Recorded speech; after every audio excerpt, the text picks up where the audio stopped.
land of diversity, the land of creativity, the land of color, which is what makes India.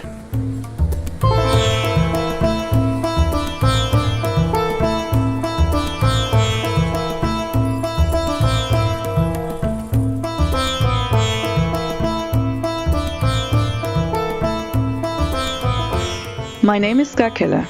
I'm member of the European Parliament for the Green Party, working on international trade. Since a few years back, I'm following the free trade agreement between the EU and India.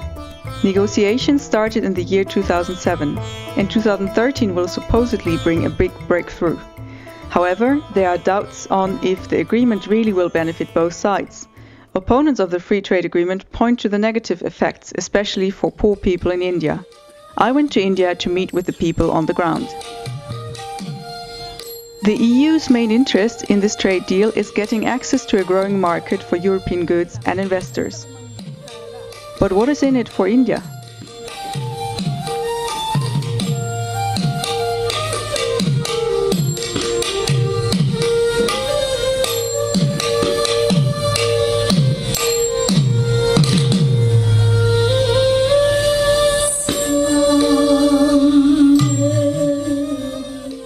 If we are talking about the FTA and the EU's interest in the Northeast India is investment.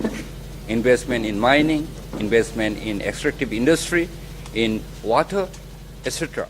And we cannot do any kind of farming in this part of the region, wherein the largest population depends on agriculture for their livelihood.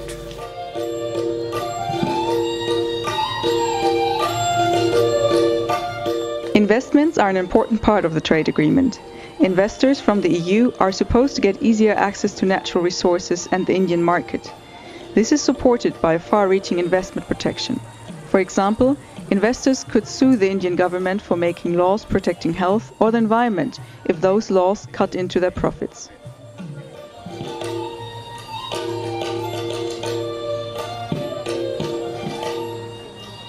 If it is positive for both countries, it is one thing. But if there is the price to be paid is public health of the majority of the poor, then it is something that is really not on. And of course, that thing about the dairy and the food, that also is scary. Small-scale milk farmers will be highly affected. The milk market in India is of a very local nature. People have 1 or 2 cows to support their livelihoods. The EU, however, wants to export milk powder on a large scale.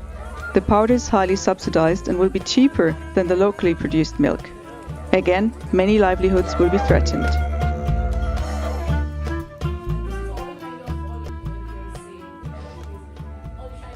We have done a study looking at what is the impact of this EU-India FTA on the livelihoods and on the right to food to these dairy and small farmer dairy farmers and smallholder poultry rearers.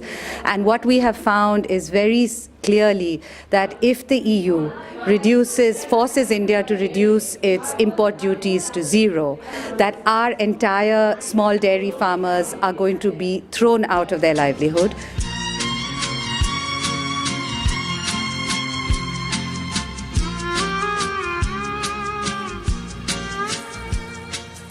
It is picking the sectors that are able on their own to be able to survive. But what the EU-India free trade agreement would do is further destroy the European farmers who have to pour milk in Brussels and absolutely wipe out the livelihoods of Indian women, and as my analysis shows again and again and again. I think one of the real dangers of the free trade ideology is that it puts investors above citizens and the rights of investors above human rights and rights of the earth. So we are seeing already under the pressure of investors, the right of investors, the rights of the financial economy. We've seen what is done to Europe. We've seen the devastation. This is a new form of financial slavery. People who suggest that a supermarket is a superior option to these wonderful bazaars and hats that this country has, 500 million people, depending on tiny and small retail. the supermarket is an obsolete dinosaur model. The trade deal will open India to supermarket chains and department stores. At the moment, trade in India takes place in small local markets which sustain many people, while also ensuring cultural diversity. Many people will lose their jobs here. A further problem is the effect the trade agreement will have on access to medicine. The people in Europe and the people in India are not going to be the beneficiaries. The patent regimes in different parts of the world give a monopoly to a corporate entity which gets a patent. So that company which gets the patent can make a lot of money by charging whatever price.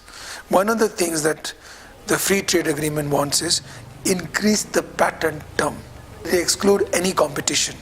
So the medicines will become even more expensive for a longer period of time, will not allow generic companies to lower down the prices. The prices will be artificially at a high level, making it unaffordable for people.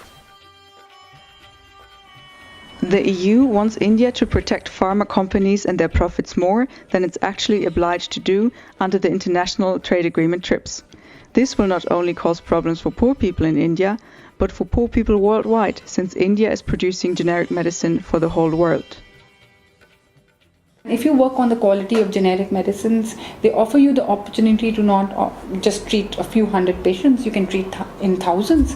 And now governments are treating hundreds of thousands of people in with HIV. We are also asking governments to do the same for example, hepatitis. We are asking governments to scale up their DRTB projects. So this is clearly an agenda that we are very fearful of, because it directly affects our patients and our projects across developing countries.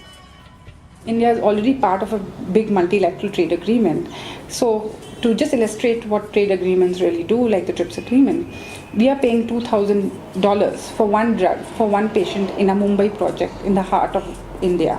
So it forces us to pay $2,000 for just one patient, and we can only treat 9 patients today who need third-line HIV treatment. And these drugs are patented because we signed the free trade agreement, which is a trade agreement, which is the TRIPS agreement. So what you could have is, instead of having few drugs under monopoly because of the TRIPS agreement, you could have hundreds of drugs under monopolies because of the free trade agreement.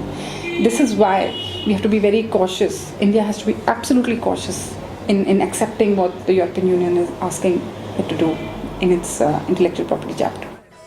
India's problem is going to be everybody's problem. That is fundamentally very clear. That if we can't get Raltegravir for a Mumbai project, we can forget about getting it for other countries in Africa and Central Asia.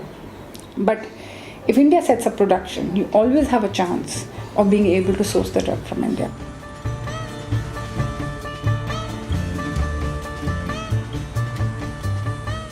These medicines are not only important for all the people across Asia, but across globe, because as all we know that India is the capital of generic pharma.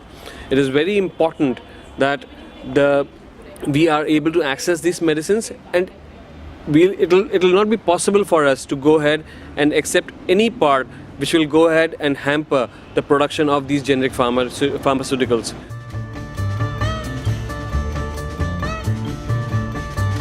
The criticism seems devastating. But in the European Parliament, the arguments of the opponents are rarely heard. As often, the interests of European industries are placed above those of the people in Europe and India. In the European Parliament, I will try to change this agreement in a way that it puts people and the environment at its center. Else, we Greens cannot agree to it.